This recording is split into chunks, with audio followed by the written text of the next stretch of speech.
So I'm sure you have heard something along the lines of like what the movement's MGTOW and the red pill.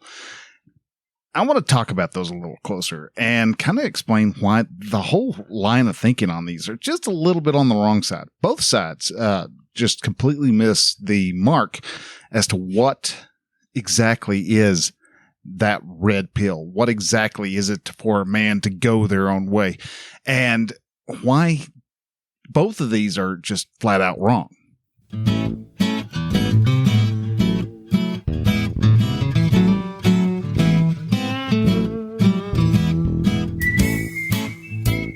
Hello and welcome to Relaxed Male, podcast that helps men change their relationship with themselves. I am your host, Brian, and I am a men's life and mindset coach who is here to help you understand that you don't have to suffer at your own expense. You can live your dream, and I encourage you to set, then pursue your goals. So join me as I change the mindset and attitudes of men so that they can be the leaders of their families and their destinies. Hey man, hello and welcome to Relax Mel. This week we're going to be talking about the folly of the red pill, folly of men going their own way, and why that actually such as a wrong angle to take when it comes to how you're going to find happiness in this world. But before we do, I want to say thank you again for all you folks who are new here. This is your first time listening. Hello, welcome to the show. I'm your host, Brian. I'm a men's coach, and I help men get out of their own way, help them to relax and to understand that they can accomplish all the things in their life they want to accomplish. It's the person that they really need to fight is them, and it's very easy for them to step aside and get out of the way with just a little bit of thought work. But this week, I wanted to address something that I've come across several times. Now, apparently these movements have been around almost 10 years, if not more. Actually, I think they've been going on for centuries. Honestly, there are those guys who just simply give up, and they're not going to do anything to contribute to society in some way or another. They leave. They they go their own way, and we're going to be talking about that. But before I do, every week I like to talk about, answer a question. And that question is, question of the week can be asked by you. If you'd like to have me answer a question that you have about life, whatever, a problem, a barrier that you're having, a mental hang up that you've got on something, you can shoot an email over to Brian with a Y at relaxmail.com, or you can go to relaxmail.com/contact, fill out the contact form, and I will receive it. I answer your question on the show, and and help you to get further down the road. If for whatever reason I don't have a question that comes in, then I usually jump over onto Quora, and that's where this week's question comes from. Now, the question of the week is brought to you by the Brotherhood of Men. This is a men's group that I have put together that helps men to achieve those goals that they want in their life. Is it to lose weight? Bingo. Is it to have a better understanding of their wife? Bingo. We can help you. Want to try to start a business? We can help you with that. We can give you the support. I've talked about the man's community for quite a while now.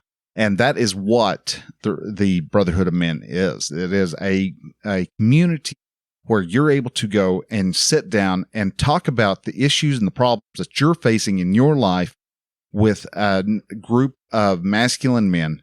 And each of those men will have ideas, suggestions, thoughts that can help you to get past that barrier, get past that obstacle that's in your way, so that you can actually live a better, fuller life.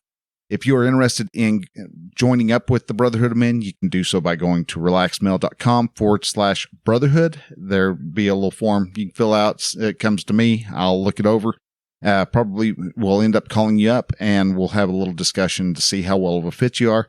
And from there, if you're in, then great. We'll start. We'll figure out which group would be the best fit for you, and we'd go from there. And you start living your life with an intention that you never thought was possible. So this week's question is, if you mess up your life in the eyes of your family and friends, how do you get it back? And this is one of those where so many people believe they have messed stuff up. And so they either spend their whole life trying to fix that problem and correct it and beat themselves up and go through all these different layers of suffering and anxiety and all that because they aren't living to what their family believes they need to do. While there's others who just live their life. Now, the phrase of that is important in here in that question is messing up your life. If you messed up your life in the eyes of your family and friends, that whole line right there is just a thought. That's all it is. It's not an ounce of fact in it. Yeah, you may come across a couple of your family members who think you've messed your life up. But is that true? Is that honestly verifiably in the court of law true? The answer is no. That is just an opinion. And so to think that somebody has messed their life up is just you having a thought. And if you think that your family thinks that you've messed your life up, you really honestly don't know that. Yeah, you may be responding to some actions or some comments that have been made, but even those comments are nothing more than just a set of thoughts. We run a thing called, or we throw these little silent contracts onto people. These, I also time to time call them these manuals. And these are operator manuals that we made up so that we expect somebody else to, we expect somebody else to actually operate. So if I give one to my wife, I think, I give my wife the manual of, I think we should have sex every night that I'm at the house. And then twice a week, you send me dirty pictures and we talk dirty and we have a sex life that is to my fulfillment. I come home, I'll help you do, X, Y, and Z, help me do, A, B, and C. And, it may sound like it's a nice and perfect world, but you know what? It's, in all reality, it's not. Because when you have that manual and you hand that person that manual, whether you physically actually write out what you expect, all these expectations, all these silent contracts, and you hand it to the person, they have a choice. They can either choose to do what you want to do with that, to follow that manual, or they can choose to just kind of go, oh, okay, well, that's entertaining, and throw it away. They have as many choices as do. You can choose to walk around being butthurt because, you're only getting sex once a week instead of, 5 days a week.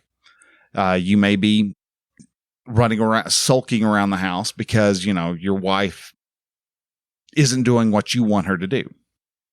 Well, that's your choice. You chose to sulk around. You've chose to be the guy who isn't being very attractive to your wife. Those manuals are often a big problem because we make these manuals up and then we never tell the person what we expect. And then we get mad because that person isn't doing what we wanted them to do. Wanted them to, cook supper and have supper on the table and ready to go at 6 o'clock when you get home. And it doesn't always work. It doesn't always happen. And a lot of times, like my wife, if I was to tell her that, she would just say, yeah, well, then get home sooner so you can cook it.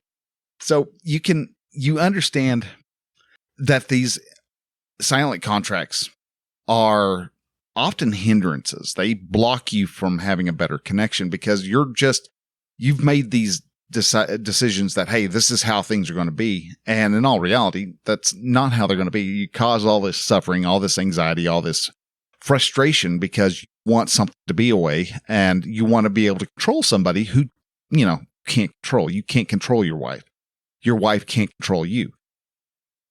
Now, because if are walking around life thinking that you've messed up, holding on to that particular thought, you've messed up your whole life. Your life is in ruins now because, you didn't do what your grandfather told you. You didn't do what your mom told you. You're going to act that out. Now every event in your life is neutral. All right. It's not wrong. It's not right. It's not positive. It's not negative. It is neutral until you apply a thought. So say you buy a car that's way too expensive. Is that a good thing or is that a bad thing? Well, to you, it may be a good thing. To your family, they're going, oh, good God, he's never going to be able to pay this. He's going to get it. He's going to get it repossessed 2 months in, and he's ruining his credit and all this other stuff. Possible. That's very possible. But us humans are terrible at predicting the future. Our thoughts come from that situation, that event that happens in your life. That's what creates our thoughts, and those thoughts create the emotions. So maybe they're actually having a thought of, well, how did he afford something like that nice? I've been working, 40 years now, and I've not ever been able to afford anything that nice. That's, there's a lot of little bitty smaller thoughts that go into overarching thoughts that are being said. So a lot of times there's a little bit of jealousy and things like that. And so people will say stuff as a means to kind of sabotage you. But however you want to take those events, even if somebody does try to sabotage you, you can take those events and you can keep them as a positive event. You can make it a good thing, or you can make it a bad thing. You can buy into the manual that your family has given you and decided, you know what, you're right. Yeah, this is completely stupid. This is dumb. I don't know what I was doing. I'm going to ruin my life. My life was in shambles. I might as well just, pack things up and just never try anything ever again. Or you can just go, well, okay, well, that's a thought, Mom. And that's a possibility. Maybe I have messed my life up, but I don't believe I have. And you can live your life on your terms. My terms are that I'm going to live my life to be a great father, a great, a great husband, and a helper of other men. Or I can, choose to just be a couch potato and sit and watch television, play video games, and weigh 400 pounds. These are my choices. I can either ruin my life or I can choose to live my life. And I can live my life on what my terms are. And that's exactly what you're able to do. You can live your life on your terms, and you do so by accepting that your family is going to have their own thoughts. Their family is going to have their own opinions. They're going to have their own views as to what your life. They're going to make the commentaries. They're going to cause drama. They're going to create that. Every family does. No matter whether you're in the United States, you're in Germany, you're in India, you're in, Pakistan, you're in Japan. Family's going to create some type of drama because you're not doing something according to what their manual, their set of instructions for you dictates. So because you didn't go with exactly what they said, to them, yeah, you're going to mess up your life. It is up to you to prove them wrong. No, I didn't mess up my life. As a matter of fact, I made my life better because I did this. But thank you so much for carrying me. You can love them for the fact that they are not correct, that they care so much about you that they fear that you're going to mess your life up. You can thank them for the fact they care that much for you. That's, again, your choice. You can have that choice. You can have that thought. Well, he says that because he cares about me. He says that because he wants the best for me. Or you can say, they say that because they hate. Which one feels better? So with that, let's jump on over to the main topic. Now, the main topic, like I said, is the folly of the red pill. Now, I love that word, folly. It's such a fun term to say. And you know exactly what it means. It means the wrongness of something. It means that there's a lack of good sense in this. It's a foolishness of the red pill. And that's exactly what the red pill and a lot of these men's movements that are going on, I see as sheer foolishness. And are there points to it that are good? Yeah. There is a place where guys come together, but it almost becomes an echo chamber of victim mindset. And that's exactly why I have a problem with a lot of the different groups that are about men going their own way, about the red pill, where, you hear all these guys who have, a lot of them are men who have either been dating for a while and they can't find that. They want that beautiful 6 foot tall, blonde haired, big-breasted, shapely woman who is in shape, but just lets you do whatever you want. They have that ideal woman in their head.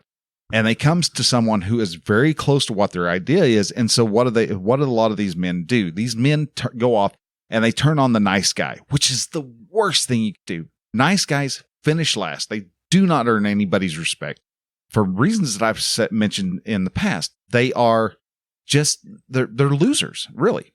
And I know, because I've been a nice guy. I've been that guy who, tried to manipulate my girlfriends and even my wife into making sure that they liked me more. It wasn't because of who I was. It was because who I was trying to be. I was trying to be the ideal person for them. And because we work so hard to try to manipulate them, the reason why manipulation doesn't work is because our efforts to manipulate a person makes that other person work twice as hard, expel twice as much energy. And it wears them the hell out, man. You just get tired of going through all the different things that this person's trying to do. He comes, we show up and we're like, hey, I've got your flowers, got your flowers. Here's some chocolate. Here's this, here's that. And we go over, we try everything we can to make sure that we make this girl like us. And that's not ever going to be the case. You cannot make a person like you. And that's why people like nice guys, people pleasers. People pleasers are inherent liars because they will do and say anything, but they won't have any conviction with what they're saying. They won't have any conviction for what they're doing. They're doing it so that they can make somebody like them. And you can't, like I said, you can't make anybody like you. You can't make anybody feel an emotion. You can't make anybody do something. You can force them, but again, that force only lasts for a very, very short amount of time before it's gone. And people stand up to you and go, you're an idiot, and leave. And when a nice guy comes into play, they lose all respect. Well, they don't even start with any respect. And when you're like, I'm in a lot of different divorce groups to help men out, to help kind of direct them over into, a less victim mindseted area. Some of them don't like it because one of the problems that a lot of men have is it's actually their fault. They lose that respect for a woman. A woman's not going to love you if she can't respect you. And if you are not being somebody who she can respect, yet you're sitting there wondering, well, why didn't she love me? Why did she leave me out of nowhere? That is because you're being the nice guy.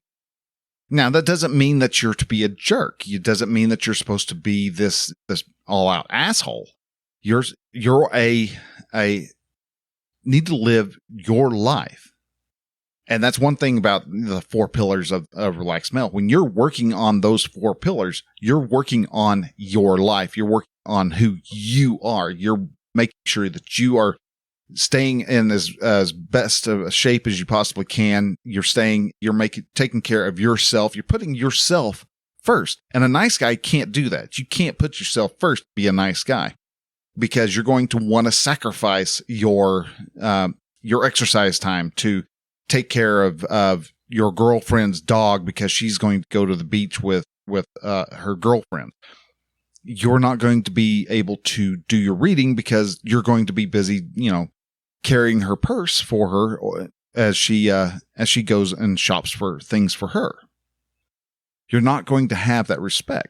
But if you are working on yourself, you're reading all the time, you're picking up information, you have a band of brothers who sits there and supports you on all your things that you're wanting to and trying to do, then the men who do that, they speak with a tone of assertiveness. They are assertive, and nice guys and weak-willed shy away from assertive talk. Hey, we need to get this done. Let's get over here and let's get, we speak in a very direct tone. We speak in a very, very assertive way. And when you are a nice guy, you're just kind of, oh my God, you're being such an ass. You're a horrible person because you're demanding stuff of people. No, I'm demanding the best out of people. I'm not demanding people do things, but if you're going to do something for me, then I would like for you to do the best possible. If you're going to walk, do a hike with me, well, then I'm not going to carry your backpack for you, dude.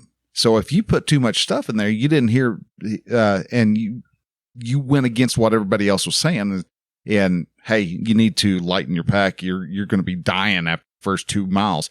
And at mile 3, you're barely hanging on. You've got your walking sticks, and your muscles and legs are quivering because you didn't listen. Then that's your doing. Now, the red pill and the MGTOW guys are, like I said, they have this echo chamber of being the victim, and they always, and not always, always very broad term, but you see a repeat time and time again of things that they were saying. And I came across an article in The Guardian, which, okay, depending on your political leanings, that's either a good thing or a bad thing. But I mean, first off, the guy who was the writer, you could definitely tell he was a woke journalist. There's a lot of different woke keywords in there. But Stephen March actually was talking to the guy who, I guess, created the subreddit, The Red Pill, which, interestingly enough, started back in like 2012. I was like, wow, didn't realize. And that's when I realized that this stuff has been going on for centuries. But the moderator said some things that really kind of stood out to me. Now, there's some things that he talked about, and we're going to be mentioning that, yeah, he does have a certain point that he's making, but it's a diversion of how do we get to that makes the difference. And that's what makes life interesting. But one of the things the moderator said is, I noticed that the dating game wasn't what I was taught. My parents prepared me for, and what I learned from movies. Okay, first off, you're learning how to date women from movies. Yeah, when you're young and you're in high school and you're trying to chase after, those girls who don't even have themselves figured out, you know what? You're going to run into those problems. Now, what your parents prepared you for was to treat girls nice, be nice to girls, be polite, things like that. Not to be a nice guy. I don't know any parent really teaches a guy, a person when dating, to be the nice guy. We know what a guy wants when they're dating a girl, but and so no, you don't go off and you go first date. You're going, so when we're going to get sleep together? That's not something that is stated, and yeah, that would be considered very rude and very very foul, really. But what your parents prepared you for was not to go out and try to find the best, hottest looking girl on campus. They prepared you for how to have a conversation with a girl, how to talk to a girl. Your decision of trying to be the nice guy and try to manipulate a girl into liking you, that's where the problem comes from. And because you got shot down for every time you were the nice guy didn't work, then obviously a lot of these guys turn around and go, well, dating seems rigged. If you don't show up with the right type of, what do they call it? Marketable sexual value or something like that, then you're not worth anything. And that's completely wrong. But something else he said is, I found myself putting in all the effort for nothing. It was very defeating. It's not the way courting worked when my parents met. Actually, yeah, it did. It worked just the same. It's nothing when it comes to dating. Nothing's changed except how people meet. Nowadays, people have Tinder and Plenty of Fish and all these other dating apps, and so you don't actually have to get in front of a person and really learn about them face to face. You don't go to, and not that bars were a good way to pick up to find a life mate either, but getting out in life is actually the best way. If you want to find someone who is compatible with you, someone who is, what you want in a person, it's not going to be online. It never, there's times, yeah, it may happen. It's kind of like the million monkeys banging on a million typewriters. Eventually one of them is going to come up complete works of Shakespeare. Yet 99% of the time, no, that's not going to be the case. That is you're going to find someone who wants somebody else, and you happen to say a few of the right things, and then they got to meet you and they're like, oh, this isn't who I thought this was. And so they bail. But in all, courting, dating, the pre-marriage stuff, marriage, it still runs the same. And it has been the same for the past, thousands of years. Yeah, there was a time where people would, had prearranged marriages, and we can discuss whether that was a good thing or not, because honestly, I personally don't think it was a good thing, but that's just because I wasn't alive back then. Back then, that was commonplace, and so that was accepted. But putting all this effort in for nothing was an interesting phrase. Well, no, you weren't putting in the effort for nothing. Now, you were putting in the effort and then not learning from that effort. That's a problem. If you're going up there and you're learning, hey, this is, okay, walking up there and having my hair all bushed out, and I'm just myself, I've got a t-shirt on, showing up and good to go to a nice dinner, and I'm showing up in a stained t-shirt and ratty jeans that are hanging off my butt, and tennis shoes that are 3 years old and has a hole in one sole. That's probably not the best way to show up.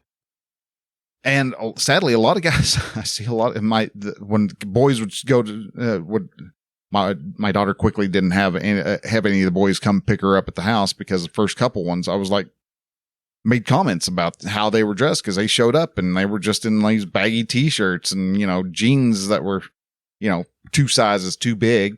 And, they were nervous about it, but didn't know how to act with other people. And so I would make comments and, describe to my daughter what I saw wrong with that. And sure enough, I would make comments, and I'd like to say I'm the, father knows best type of guy, but something would end up happening. And you could tell that the guy was, he had particular things in mind that he was wanting to accomplish, and that was all he was after.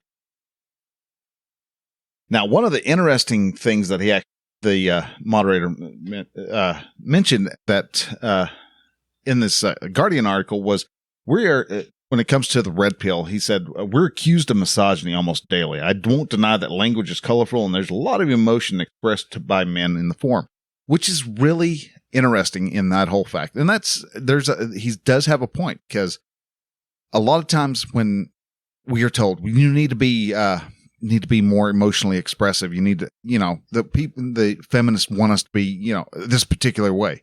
Well, we start expressing our emotions, and all of a sudden, all those feminists really start going, whoa, whoa, whoa, whoa, what the hey is this?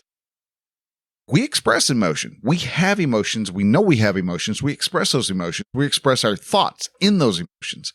And a lot of times, because we speak with not authoritative, an assertive action in an assertive tone, that can and does often come off as, comes across as very misogynistic. And in all reality, no, it is just a guy just wanting to let off that steam. He knows that 90% of the time things he's saying is not right and is incorrect. No, women aren't out just to screw over men. Though a lot of times, today's society, if you look at the statistics of what divorces are, 90% or 80%, of course, 94% of all internet polls or internet statistics are made up on the fly. But something along the lines of 80% of the divorces that are started today are started by the women. So the vast majority is what we're getting at is the vast majority of divorces are started by the women today.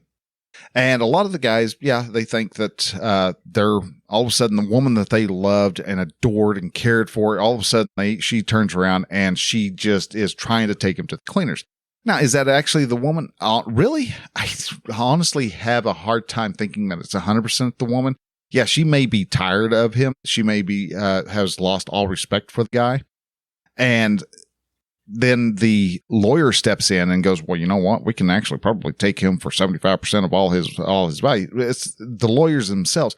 Now, are there problems with the divorce system in today? Yeah. And it was actually a red pill guy who actually made some really good points. And that he talks about how the divorce system today is the same as the divorce system back in, before the no fault divorce, where beforehand, a lot of 90%, the vast majority of all divorces were done by men, because men would, they would divorce their current wife so they could trade for a newer model. And because he was cutting her off from from his income and stuff like that, the courts would then turn around and apply her as a condolence, not a condolence, as not a dowry either. Anyhow, the word is leaving my mind. But anyhow, as a payback for him leaving her, him making the choice to leave her, she often got some alimony and the kids. And today, if the wife is doing the divorce, that's not the case. It's still the guy who has to pay the alimony, and the guy who loses the kids. It's flipped, and in all reality, it should be still the same way, where if the wife does it, then okay, then the wife needs to pay up, since the other party is not wanting the divorce, and the court's going to grant the divorce. Then the party who's wanting the divorce to happen should pay out some alimony and give up kids. I think that's a decent idea, and I think that would halt a lot of the no fault divorces where, the wife or the man himself hits their midlife crisis and goes, oh my gosh, I'm getting old. I better do all the things that I've wanted to do in my life before it gets too late. And in doing so,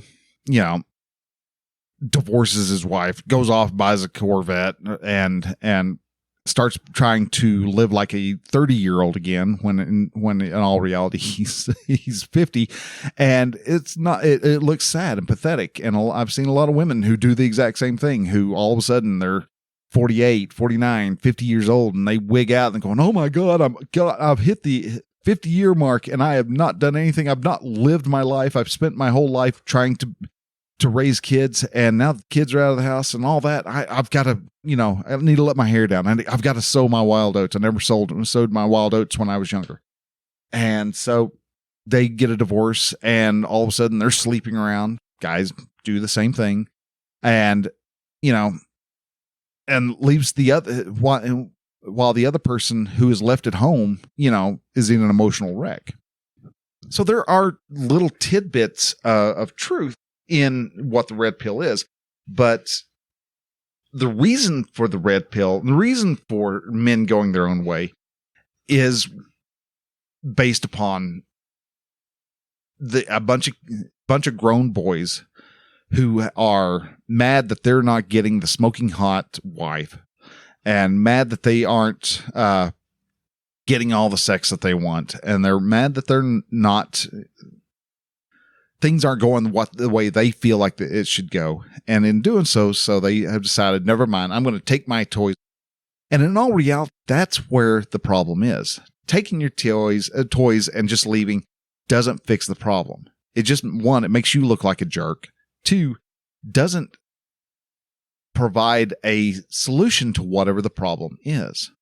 Yeah, you may have been wrong. And you may have, you may need to, there might be some type of redemption that needs to be given. But that, to sit there and pout and to go, I've been a victim, is not going to win anything. That playing the victim is just as bad as being the nice guy. Nobody respects a victim. Victims are tiresome. People don't like them. Yeah, they want to help. because it's just in their nature to help people. But eventually they go, dude, this person's always got a problem on their hands, and that wears them out. And so eventually that victim has to go find somebody else to feel sorry for them. And people honestly get tired of feeling sorry for you. You have to learn to stand on your own 2 feet. If you were treated wrong, okay, learn what it was that happened. More than likely, guys, if you're going through a divorce or you've gotten a divorce, a lot of times it's because you didn't do those 4 pillars of relaxed male. You weren't taking care of yourself. You weren't learning. You weren't chasing a passion. You weren't doing the things that when you first got married was what drove the wife, your wife or your ex-wife, to like you, to be inquisitive about you, and to be drawn to you. It's because by the time y'all got a divorce, more than likely you came home, you threw your keys on the counter, and you sat down on the couch and went, oh God, I had such a bad day. And you started trying to, you weren't contributing to the family other than just being the piggy bank. So you wonder why the wife, the ex-wife sees you as a piggy bank, is because that's all you viewed yourself as. So change the ways you look at stuff. Change how you actually present yourself as a man who provides for his family, who is there for the family to make the wife laugh, to make her, you go out and you slay that dragon, you come back and you are damn proud of that dragon that you slayed. And you have men there in your tribe, and y'all go out and you sit around the campfire, and you come home and you smell like smoke, and maybe you go out once a year and you hunt deer, and you go fishing and you bring home what you caught.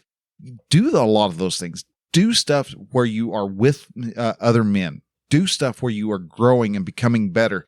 Do something that puts you into an area that is bigger than you, where you're helping other people. You're helping the other guys in your group. You're helping, and those guys in the group are helping you to help build your business and get your business started and really rolling. And as you become more successful and you're able to bring your wife along with that success, everybody as long as you are staying driven, as long as you are continuing to learn, as long as you're keeping yourself healthy, as long as you're continuing to feed your mind, your body, your soul, your wife's not going to have a reason to leave you unless you are actually doing something stupid, which is of the 3 A's, which are the main 3 reasons why anybody actually needs to have a divorce. And that's an addiction, abuse, or affairs. Those reasons, you need to be, rightfully should be divorced. And you are the one who ends up being in the hot water, where you should be paying the alimony and losing the kids. But again, that's a thought that I had. So with that, guys, I'm going to go ahead and I'm going to let you go. I thank you so much for taking time to listen. If you could go over to relaxedmale.com/podchasers, that's PODCHASER, and leave a rating and review, that would mean a lot. If you have made it this far and you're like, hey, I kind of like how this went about, I would like to get all the other episodes as they come out, you can do that. Just go over to relaxedmale.com/subscribe. And I have got all the different ways that you can actually subscribe to the show. If you've got a particular app that you like Overcast or Castro or even Apple Podcast, Google Podcast, I've got all those covered. If you like to listen through Pandora, boom, I've got a link to be able to subscribe through Pandora. I've got all the different ways I possibly think of, so that I made it as easy as possible to do so. And that is over at relaxedmale.com/subscribe. And guys, with that, thanks for listening. Y'all take care. If you're interested in the Brotherhood of Men, again, guys, relaxedmale.com/brotherhood. We'll see you there, guys. Until then, next week, bye.